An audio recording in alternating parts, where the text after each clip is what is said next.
कर्पूरगौरं करुणावतारं संसारसारं। ओम शिवाय, जय माता दी। पुनः स्वागत है आप सभी का। चलिए हमारा विषय ले लेते हैं कुंभ राशि के ऊपर। यह जुलाई का महीना, जुलाई 2024 कैसा जाएगा। प्रारंभ करने से पूर्व जो भी लोग मासिक राशिफल देखते हैं उनकी सुविधा के लिए, उनके ज्ञान में बढ़ोतरी के लिए छोटी सी प्रार्थना करना चाहता हूँ। हमेशा याद रखिएगा कि स्कैनिंग की फील्ड में कभी भी नाम से कोई भी राशि काउंट नहीं होती है। आपने अपना जो भी नाम रखा हुआ है और आप इसको मिलाकर देख रहे हो कि हमारा नाम यह है और अमुक राशि जो है उसका वर्ण यह है, तो हमारी यह राशि हो जाएगी और जो मासिक राशि फल है उसके प्रभाव हमारे ऊपर पड़ेंगे ही पड़ेंगे। तो यह ठीक बात नहीं है। मूल क्या है? मूल यह है कि जो आपकी लगन कुंडली है, D1 चार्ट है, उसमें चंद्रमा जहाँ बैठे हुए हैं, जिस भी भाव में बैठे हुए हैं, अगर वहाँ पर केवल और केवल 11 नंबर लिखा हुआ है तो आपकी जो राशि है वह राशि केवल कुंभ कहलाएगी। आप नाम जो मर्जी रख लीजिए, भले ही आप इससे अवगत हों या नहीं हो, भले आप कह दीजिए मैं नहीं मानता इन सब चीज़ों में, लेकिन गोचरीय प्रभाव तो आपके ऊपर पड़ेगा ही पड़ेगा। और राशि की जहाँ तक बात है, तो राशि जब तक आपको क्लियर नहीं होगी तब तक बहुत अच्छे से जो पॉसिबल रिजल्ट्स हैं उनको डिफाइन नहीं करा जा सकता है। इसके पश्चात यह ध्यान रखिएगा कि जितने भी चंद्र राशि, कुंभ राशि के जातक इस पृथ्वी पर मौजूद हैं, वो जो गोचरीय प्रभाव है कुंभ राशि का, उन सभी में समान रूप से भाग कर दिया जाएगा। और तीसरी प्रार्थना यह रहेगी, यह एक चंद्र राशि है, इसका जो भी गोचरीय अनुमान लगाया जाता है, प्रभाव समझने का प्रयास करा जाता है, वह केवल विचारधारा के रूप में ही प्रकट हो पाता है। यानी इसमें जो भी प्रभाव बताए जाते हैं वे विचारों के माध्यम से आपके आंतरिक मन में दस्तक देते हैं। अब लगन कुंडली जैसी आपकी निजी कुंडली होगी वैसे ही आपका रिएक्शन होगा। तब यह बहुत अच्छे से कहा जा सकता है कि हाँ, यह जो गोचरीय प्रभाव है इसमें जो बताया गया फल है हमारे पर लागू हो रहा है।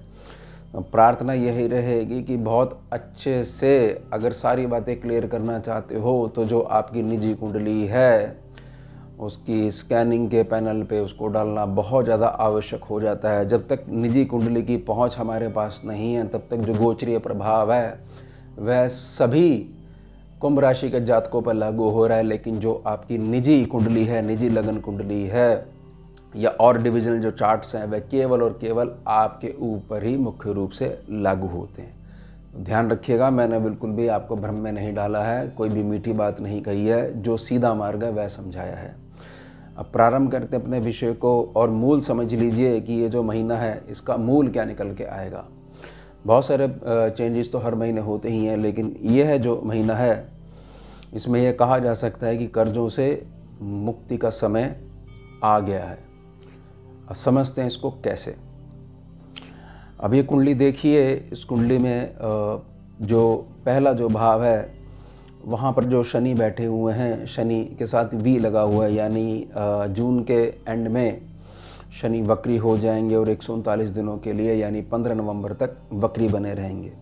स्कैनिंग की फील्ड में जैसे शनि वक्री हो जाते हैं, हर वर्ष वक्री होते हैं, तो इनके पास एक चौथी दृष्टि भी आ जाती है, उसको द्वादश दृष्टि भाव बोलते हैं। यानी अब शनिदेव अपने से जो पीछा घर है वहाँ पर भी देख रहे हैं, लेकिन शनिदेव जहाँ पर देखते हैं 12वीं दृष्टि से उस भाव को बहुत अच्छे से संभाल कर रखते हैं, यानी उनकी जो दृष्टि है बहुत ज़्यादा सॉफ्ट हो जाती है। अब यह जो भाव है यहाँ पर जब शनिदेव की दृष्टि जो पड़ेगी, जब तक वक्री काल बना रहेगा तब तक बहुत सारे अवसर ऐसे रहेंगे कि जिनकी वजह से रात में टेंशन बनी रहती है, बहुत ज़्यादा खर्चे हैं या मैनेजमेंट नहीं हो पा रही है, उसमें धीरे धीरे इम्प्रूवमेंट आनी शुरू हो जाएगी। अब कर्जा जो है, कर्जा यहाँ पर दो प्रकार से समझाने का प्रयास करा जा रहा है। एक है आपका धन का कर्जा और एक है आपका कर्म का कर्जा, जो कि कारण बना जिसकी वजह से सारी व्यवस्था जो है बिगड़नी शुरू हो गई थी। तो ध्यान रखिएगा। अब दूसरे भाव पे आ जाइए। ये देवगुरु बृहस्पति का भाव है, मीन राशि है, यहाँ पर राहु देव बैठे हुए हैं। जैसे ही 139 दिनों के लिए शनिदेव वक्री हो जाएंगे तो यहाँ बैठे हुए राहु देव अगर डिस्टर्ब करते आ रहे थे तो ये अब डिस्टर्ब बिल्कुल भी नहीं कर पाएंगे। कब तक नहीं कर पाएंगे? तब तक जब तक वक्री बने रहेंगे शनिदेव। यह केवल स्कैनिंग की फील्ड की कैलकुलेशंस हैं, इनको बिल्कुल भी ज्योतिषीय आधार पर मत काउंट करिएगा, क्योंकि स्कैनिंग की फील्ड साधना मार्ग से बाहर निकली है, ज्योतिष से सीधा संबंध इसका बिल्कुल भी नहीं है। अब जैसे ही यहाँ पर ये राहु भी सॉफ्ट हो जाएंगे तो यह कहा जा सकता है कि बहुत सारे जो रुके हुए प्रोजेक्ट्स हैं उसमें से अचानक धन प्राप्ति आपको हो सकती है, लेकिन उन्हीं को होगी जो प्रोजेक्ट्स पे काम कर रहे थे। अब जिसका कोई प्रोजेक्ट ही नहीं है वह ये सोच के बैठ जाएगा कि धन प्राप्ति नहीं हुई, तो ये ठीक बात नहीं रहेगी। जो कर्म करता है फल उसी को मिलता है, और जो केवल बातें सुनता है वो कुछ फल नहीं प्राप्त कर पाता। अब तीसरे भाव पे आएंगे, यहाँ पर मंगल बैठे हुए हैं, अपनी ही राशि में बैठे हुए हैं, मेष 1 नंबर में बैठे हुए हैं। 12 जुलाई तक यह कहा जा सकता है कि जो मेहनत है वह बहुत ज़्यादा आपसे करवाई जा रही है, और उसमें जो आपकी दिनचर्या है वो बहुत ज़्यादा अस्त व्यस्त बनी हुई है। लेकिन जैसे ही 12 जुलाई की डेट चली जाएगी तो 12 जुलाई के बाद से ये मंगल जो है तीसरे भाव में जो बैठे हुए हैं ये आगे मूव कर जाएंगे। जैसे ही आगे मूव कर जाएंगे तो आगे है सुख स्थान आपका 4th भाव, और यहाँ वृष राशि और देवगुरु बृहस्पति देव यहाँ पर बैठे हुए हैं। जैसे ही इन दोनों की जोड़ी आ जाएगी तो सीधा प्रभाव, दृष्टि प्रभाव, कंबाइंड जो दृष्टि है वह आपके 10वें स्थान पर पड़ेगी। और जैसे 10वें स्थान पर दृष्टि पड़ेगी तो अब उत्साह के साथ अनुभव भी और परिश्रम के साथ बड़ों का आशीर्वाद भी जुड़ जाएगा। यानी कि जो प्रोजेक्ट में आप लगे हुए थे उसमें जो व्यस्तता बनी हुई थी और उतार चढ़ाव जो आप देख रहे थे, उससे जो एक्सपीरियंस आपने गेन करा वह एक्सपीरियंस अब आपको बनाता चला जाएगा। तो इसलिए कहा जाता है कि कुछ भी अगर हो रहा है वह सही ही सीधा पड़ेगा, क्योंकि जो आपकी भावना है वह बिल्कुल सीधी है, और भावना ही अगर जो है गड़बड़ है तो कैसे भी मार्ग को आप पकड़ लीजिए, भाव आपका वहीं पे लेके जाएगा जहां पर आपने भाव लगाया हुआ है। इस बात को ध्यान रखिएगा कि 12 जुलाई के बाद से स्थितियां जो कर्म क्षेत्र है उस पर बहुत तेज़ी से बदलने लग जाएंगी, और आपकी पर्सनैलिटी में एक गजब का बड़प्पन देखने को मिलेगा। आप स्वयं भी महसूस करोगे कि बहुत सारी चीज़ों में थोड़ा सा धैर्य रखा जाता है और वो चीज़ें जो आती हैं और स्वयं ही आगे चली जाती हैं, हम व्यर्थ में रिएक्ट करके उनको रोक लेते हैं। ध्यान रखिएगा इस बात का। अब 5वें भाव पे आएंगे, यह बुध देव का घर है, 3 नंबर मिथुन राशि यहाँ पर पड़ती है। शुक्र और सूर्य यहाँ पर बैठे हुए हैं। अब यह जो भाव है यहाँ पर जब तक ये दोनों प्लैनेट्स बैठे हुए हैं तब तक यह संभावना रहेगी कि राहुदेव जो सॉफ्ट होते जा रहे हैं वह थोड़ा सा कंप्लीटली सॉफ्ट नहीं हो पाएंगे, और भविष्य के जो आपकी निधि है जिसको जोड़ना चाह रहे हो, भविष्य के जो प्रोजेक्ट्स यानी अपनी सीधी दृष्टि से जो अष्टम भाव है उसको थोड़ा सा प्रभावित करने का प्रयास करेंगे। कब तक? जब तक 5वें भाव में बुध देव के घर में सूर्य और शुक्र बैठे रहेंगे। लेकिन जैसे ही 7 जुलाई आ जाएगी, 7 जुलाई से जो यहाँ पर बैठे हुए शुक्रदेव हैं ये आगे मूव कर जाएंगे। जैसे ही आगे मूव कर जाएंगे कर्क राशि में तो वहाँ पर बुध का इनको साथ मिल जाएगा। बुध का साथ मिलते ही सूर्यदेव यहाँ पर अकेले हो जाएंगे। सूर्यदेव जैसे ही अकेले हो जाएंगे तो सीधा दृष्टि से आपके लाभ स्थान को देखेंगे, और उनको जो थोड़ी बहुत परेशानी आ रही थी शुक्रदेव के बैठने से, अगर आ रही थी तो जो एकादश भाव है वहाँ जो अंधकार बैठा हुआ था उसको प्रकाश मिलने लग जाएगा। ध्यान रखिएगा इस बात का। प्रकाश आ जाएगा तो जो चीज़ आप ढूंढ रहे थे वो प्रकाश के अभाव में मिल नहीं पा रही थी, समझ नहीं आ रहा था। तो जैसे शुक्र यहाँ से हटेंगे 7 जुलाई से तो सूर्यदेव का प्रकाश वहाँ पर पहुँचेगा, और उसके प्रकाश में रहते हुए बहुत सारे अधूरे कार्य किस दिशा में आपको आगे बढ़ना चाहिए वह आपको धीरे धीरे समझ में आना प्रारंभ हो जाएगा। अब जैसे ही 16 जुलाई आ जाएगी तो 16 जुलाई से यहाँ पर जो सूर्यदेव बैठे हुए थे 5वें भाव में, ये सीधे तौर पर आगे मूव कर जाएंगे, और जैसे ही आगे मूव करेंगे तो 6ठे भाव पे सूर्यदेव बैठ जाएंगे। 6ठे भाव पे सूर्यदेव जैसे ही बैठेंगे तो जीवन में जो कठिनाइयाँ बच गई थी अब तक बहुत तेज़ी से उनका निपटारा होने लग जाएगा, और किसी भी रूप में शत्रु भाव के रूप में जो भी ऊर्जा जीवन में बनी हुई थी वह अपने कदम पीछे हटाना शुरू कर देगी। और प्रशासनिक व्यवस्था से अगर आपको किसी भी प्रकार की परेशानी चल रही थी तो वह भी पीछे हटनी शुरू हो जाएगी, यानी कि उसमें सफलता के मार्ग आपके सम्मुख आना शुरू हो जाएंगे। अब प्रश्न ये उठता है कि ये दो ग्रह फिर से दोबारा एक हो गए। बात ठीक है, लेकिन यहाँ पर बुध देव बैठे हुए हैं। बुध देव की खास प्रकृति होती है कि दो ग्रहों के बीच में जो भी नेगेटिविटी है, बुध देव के अंदर मूल प्रकृति होती है कि उसको स्पंज की तरह, एक रबड़ की तरह डाइवर्ट कर देते हैं, एब्जॉर्ब कर लेते हैं। तो पुनः जो राहु देव है, भविष्य की जो प्लानिंग है, जो आप सोच रहे हो सही दिशा में चल रहे हो, वह खराब नहीं हो पाएगी। अब यह ध्यान रखिएगा कि जैसे ही 19 जुलाई आ जाएगी तो 19 जुलाई से यहाँ जो बुध देव बैठे हुए हैं वह भी आगे मूव करेंगे और सप्तम भाव में पहुँच जाएंगे। वहाँ पर सूर्यदेव की सिंह राशि है, तो पुनः दोबारा ये ग्रह एक साथ हो जाएंगे। लेकिन यह बुध देव हैं और बुद्धिमत्ता के कारक हैं, तो ये ऐसा प्रबंध करके जाएंगे कि मुझे 19 जुलाई से पूरा महीना सिंह राशि में रहना है, सप्तम भाव में रहना है। तो मेरे पीछे से ये दोनों ग्रह दोबारा से जो है आपस में बात करनी शुरू ना कर दें, नेगेटिविटी फैलानी शुरू ना कर दें। तो ऐसा प्रबंध करके जाएंगे कि सूर्यदेव और शुक्रदेव तत्व आधार पर, तत्व गणना के आधार पर पुनः आपस में नहीं टकराएंगे।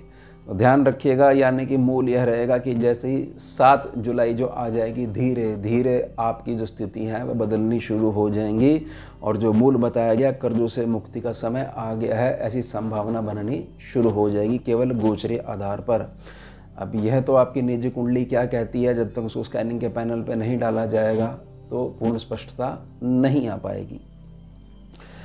अब जब बुध देव यहाँ पर सप्तम भाव में आ जाएंगे तो इस बात को समझिएगा कि बुध देव का भी अपना भार होता है, क्योंकि बुध देव के पास मिश्रित प्रकृति बनी रहती है। और मिश्रित प्रकृति में ऐसा होगा कि एक प्रकार से जो व्यापार मंदा चल रहा था, व्यापार ठंडा चल रहा था, या जो पेमेंट्स आपको हर महीने मिलती हैं उसमें जो डिले चल रहा था उसमें थोड़ी सी तेज़ी देखने को मिलेगी ही मिलेगी, क्योंकि यहाँ पर सिंह राशि है। तो इसके जो बुध देव में जो अनाहत में उनके जो अग्नि तत्व है उसको बढ़ोतरी मिल जाएगी। 2 तत्व उसमें विद्यमान रहते हैं, शीतलता भी पूरी रहती है और अग्नि तत्व भी पूरा रहता है। ध्यान रखिएगा, ये मिश्रित प्रभाव के कारण ही बुध को हमेशा बीच की संज्ञा दी जाती है, ना इधर का ना उधर का। और बुध जब अकेले हो जाते हैं कहीं पे भी तो बहुत ज़्यादा ताकत होती है, फिर बुध को थोड़ा सा समझना थोड़ा सा मुश्किल हो जाता है। यह देखना पड़ता है कि किस तरफ जो है गाड़ी चल रही है, बुधदेव वहीं पे सपोर्ट करते हैं, क्योंकि बुधदेव बहुत समझदार हैं, वह गिरते हुए के साथ कभी भी खड़े नहीं होते हैं। ध्यान रखिएगा इस बात का। अब आगे बढ़ेंगे अष्टम भाव में, जहाँ 6 नंबर लिखा हुआ है, यह भी बुधदेव का घर है। यहाँ पर केतु देव बैठे हुए हैं। प्रार्थना रहेगी कि जो जातक कुंभ राशि के ऐसे हैं जिनको नज़र बहुत तेज़ी से लगती है, रात के समय नींद डिस्टर्ब रहती है, ऐसा लगता है कि किसी प्रकार से किसी ने हमारे पर कुछ करवा रखा है, या कोई भ्रम बना हुआ है, या कोई टोक साथ में चल रही है, या किसी के साथ ऐसी संज्ञा बनी हुई है कि मेरा ये वाला दिन बड़ा ख़राब जाता है, इस प्रकार की चीज़ें चल रही हैं। तो उसमें थोड़ी सी अभी जो ऊर्जा है वो बनी रहेगी। अब इसका निदान क्या है? निदान यही है कि जितना ज़्यादा जो जीव सेवा जो करते हैं, जैसे गौ माता को रोटी खिलाते हैं, डॉगी स्ट्रीट डॉग्स हैं उनकी सेवा करते हैं, तो जितना ज़्यादा आप उनको स्पर्श करते जाओगे तो नेगेटिव प्रभाव अगर आपके अंदर बना हुआ है तो वह तुरंत रिलीज़ हो जाएगा। क्योंकि जो बेजुबान जीव है उनको प्रकृति ने ताकत दे रखी है, वह इन सब चीज़ों को स्पर्श के माध्यम से काटना शुरू कर देते हैं। तो जो ऊर्जा आपको परेशान कर रही है फिर वो उन्हें परेशान नहीं करेगी, उनके अंदर ऐसा ईश्वरीय आशीर्वाद बना रहता है कि वो उस ऊर्जा को काट देते हैं। और छोटी सी प्रार्थना रहेगी, 3 चीज़ों का ध्यान रखिएगा। कहीं भी अनजानी जगह जा रहे हैं तो चाय पीने से थोड़ा सा बचिएगा, मिठाई खाने से थोड़ा सा बचिएगा, और अचार जो है, पिकल जो है, उसको भी खाने से थोड़ा सा बचिएगा। और कुछ नहीं समझ में आए तो आप प्रार्थना भी कर सकते हो कि नहीं, मैं घर से ही ग्रहण करके आया हूँ, मेरी बिल्कुल भी इच्छा नहीं है। पानी आप पी सकते हो, केवल शीतल जल जो है वो ग्रहण कर सकते हो। इन चीज़ों का थोड़ा सा ध्यान रखोगे और शिव नाम का जाप करोगे लगातार, और जीव सेवा करोगे, जितना ज़्यादा उनको स्पर्श करोगे। स्पर्श के लिए मैंने प्रार्थना ज़्यादा करी है सेवा तो आप करिएगा, जो भी अन्न का दान करोगे उसका तो पुण्य मिलेगा, लेकिन जितना तो आप स्पर्श करते जाओगे तो यहाँ जो केतु देव जो बैठे हुए हैं, जो इस प्रकार की गड़बड़ी करते हैं। स्कैनिंग के पैनल में हमने अनुभव में देखा है कि जब भी केतु देव दूसरे भाव से, अष्टम भाव से और एकादश भाव से संबंधित होते हैं, या वहाँ पर बैठे हुए होते हैं, या दृष्टि पड़ रही होती है, तो कुछ ना कुछ एनर्जी डिस्टर्बेंस, ये जो टोक है, ये जो नज़र है, वो प्रभावित होती है। यानी जो आपकी जो ऊर्जा है उसके साथ छेड़खानी होती ही होती है। तो उसमें हमेशा जो बेजुबान जीव है उसका जो प्रेम है वह हर प्रकार की ऊर्जा को काट देता है, लेकिन प्रेम आधार पर। ऐसा नहीं है कि आपने क्षमा चाहूँगा कि रोटी जो है फेंक के दे दी और आपको डर लगता है, तो ठीक है, आपने सावधानी बना के रखी, लेकिन वो इंसान नहीं है, वो रोटी का मूल्य चुकाता है अपना प्रेम देकर। केवल इंसान ही ऐसा है जिसको भर भर के दे दो और वो तुरंत धोखा देगा ही देगा। जीव नहीं धोखा देता है, ध्यान रखेगा इस बात का। तो उतना तो वो उसके लिए बना ही नहीं होता है, वो बेचारा तो अपनी योनि भोग रहा होता है और प्रेम का भूखा होता है। रोटी तो ईश्वर ने देनी है, अगर कोई नहीं देगा तो भी जिसने पैदा करा, जिसने श्वास दी है, वो उसको अन्न दे ही देगा। तो प्रार्थना रहेगी केतु के प्रभाव से बचने के लिए थोड़ा सा स्पर्श कीजिएगा और प्रेम दर्शाइएगा, प्रेम दीजिएगा, तो बहुत ज़्यादा आपको लाभ पहुँचेगा। तो ये होगी हमारी कुंभ राशि जुलाई 2024 के लिए। हम मिलते हैं आपसे अगले भाग में नए विषय के साथ, नई राशि के साथ। जुड़िए और जोड़िए। ओम शिवा, जय माता दी। सारम भुजगेन्द्रहारम कर्पूर गौरम करुणावतारम